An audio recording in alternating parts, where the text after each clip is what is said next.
5 months prior to this moment, I was actively refreshing my computer at 8 a.m. to try and book one of the extremely sought-after campsites in Canyonlands National Park. The site I secured was at the remote Labyrinth location on the western side of the park, which required a drive down Mineral Bottom Road. Based on my research, the effort of driving to this location would be well worth it as an ultimate starting point and ending point to ride the infamous 100-mile White Rim Trail in one day. Arriving at camp was a greeting of amazing views of the Green River, towering cliffs, and nearly complete silence. As camp was set up, we began preparing the bikes and riders for the big day. There will be 3 of us who will be attempting the ride. Rob, who will be riding a Trek Fuel EX. Vince, who will be riding his Transition Spur. And myself, Luke, who will also be riding a Transition Spur. We all decided that a full suspension bike with fast rolling tires would be the best option to reduce fatigue and ensure maximum comfort for the long ride ahead. Given the big day tomorrow, we wrapped up and went to bed shortly. And woke up again at 5 a.m. to eat and get ready. We scarfed down a few breakfast sandwiches my amazing girlfriend had prepared, and by 6:15 a.m. we were off. Hey, babe. Love you, babe. Bye. Hell yeah, boys. We had a very big day ahead of us. The total White Rim Trail is 100 miles of mostly 4x4 roads through the remote and barren landscapes of Canyonlands National Park. The ride has 7,200 feet of total climbing, and while the trail isn't extremely technical by mountain biking standards, there would be consistently rocky and bumpy terrain to navigate. Additionally, inside the park, there are 0 opportunities to refill on water or food.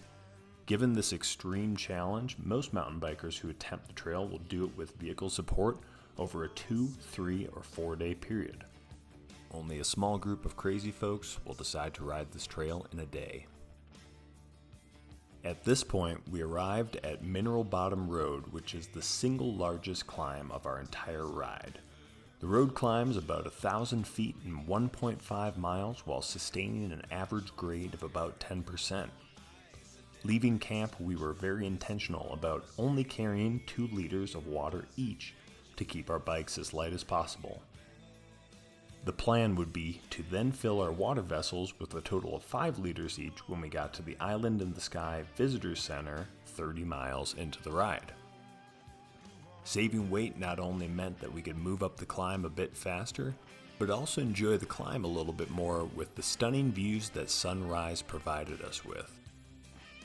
Once out of the canyon, we gradually climbed about 1,000 more feet over the next 13 miles. This was one of the less scenic aspects of the trail and was nice to get out of the way early.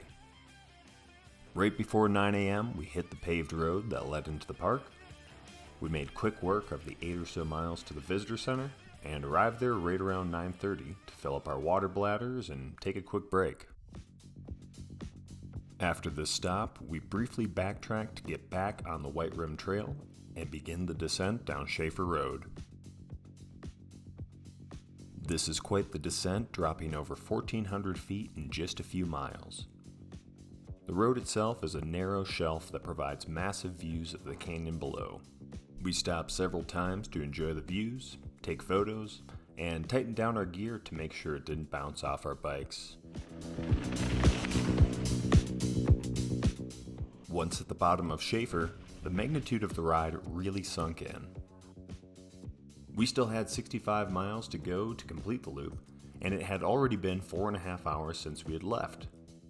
There are no more opportunities to stop for food or water in the park, so we'd have to make it back to camp with what we had. In addition to our water, each of us had about 4,000 to 5,000 calories, mostly in the form of carbs, to fuel the ride. We also each brought a bike repair kit and a Garmin InReach, which was useful to text our status to our ladies back at camp.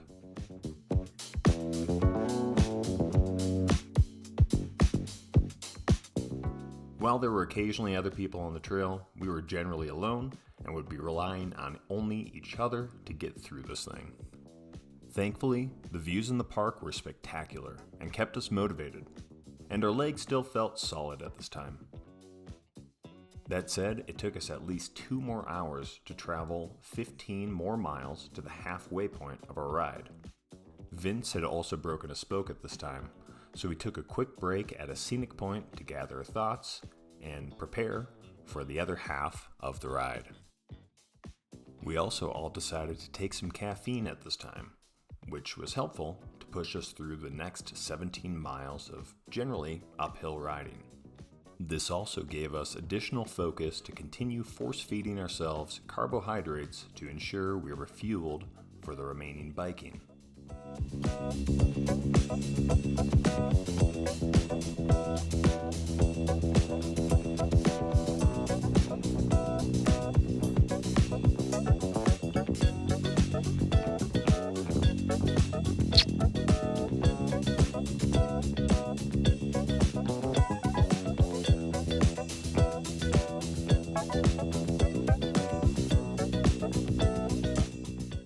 It was 2:30 in the afternoon.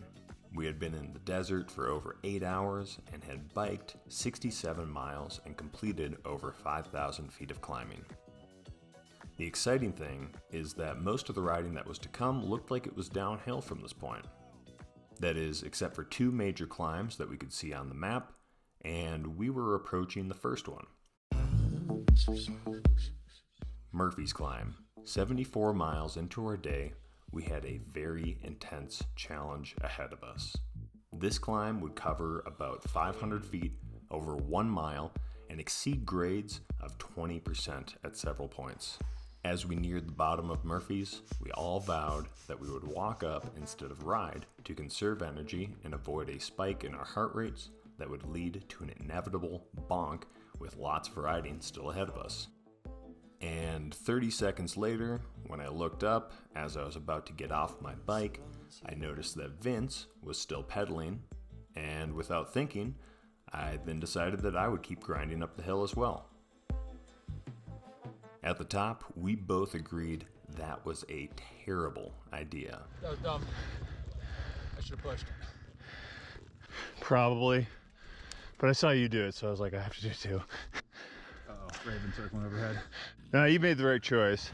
Everything in my brain was just telling me don't sprint with 25 miles left. Rob thankfully was wise and did get off to walk his bike, but that said, Vince and I needed a quick breather. After relaxing for a moment, we then got back on our bikes to descend down the other side of Murphy's. Beyond the extreme amount of fatigue we felt at this time, I was starting to have some gastrointestinal issues and was having a hard time continuing to eat at the rate I needed to. To make matters worse, the temps were over 80 degrees Fahrenheit and we were all running extremely low on water.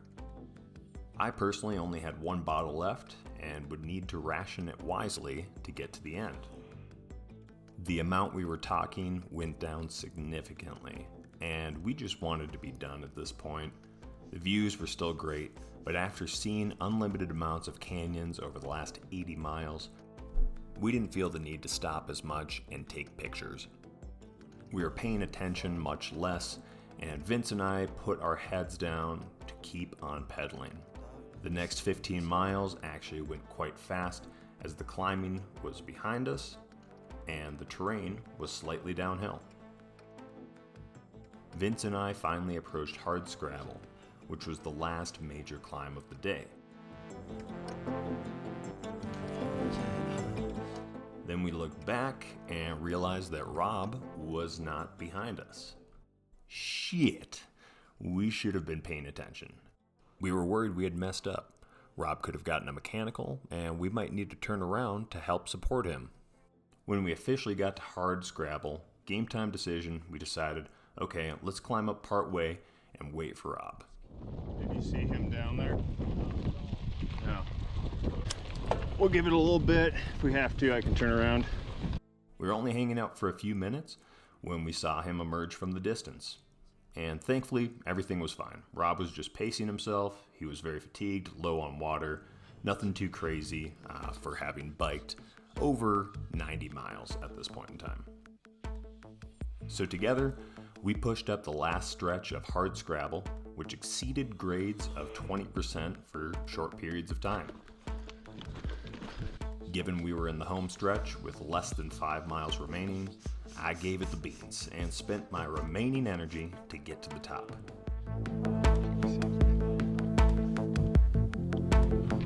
When the night falls,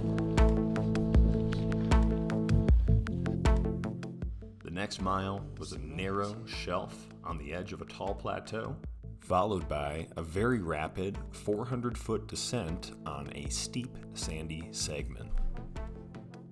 We were at the finish line, and it could not come sooner. Our riding time as we wrapped up was 9 hours and 38 minutes. Our total time from leaving was 12 hours and 17 minutes. My power meter shared that I had a normalized power of about 180 watts for the day and burned nearly 5,000 calories.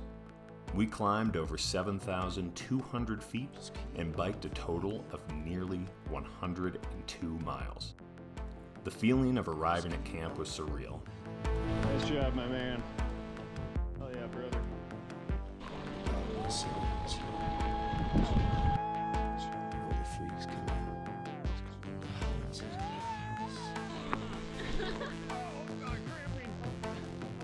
Oh my god.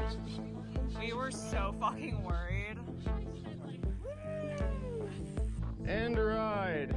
My heart rate is at like so worried. 160. We had an entire group. We had probably 10 to 12 people come through. Really? Because they were all out of water. I had to refill all of them. Oh, really? One guy literally over and like almost. He like was cramped. He was cramped and like half dead for like 20 minutes laying on the Holy ground. shit. While doing something as crazy as riding 100 off-road miles, self-supported, with 2 good friends through the heat of the desert absolutely will destroy you for a few days, the memories of this trip will definitely last a lifetime.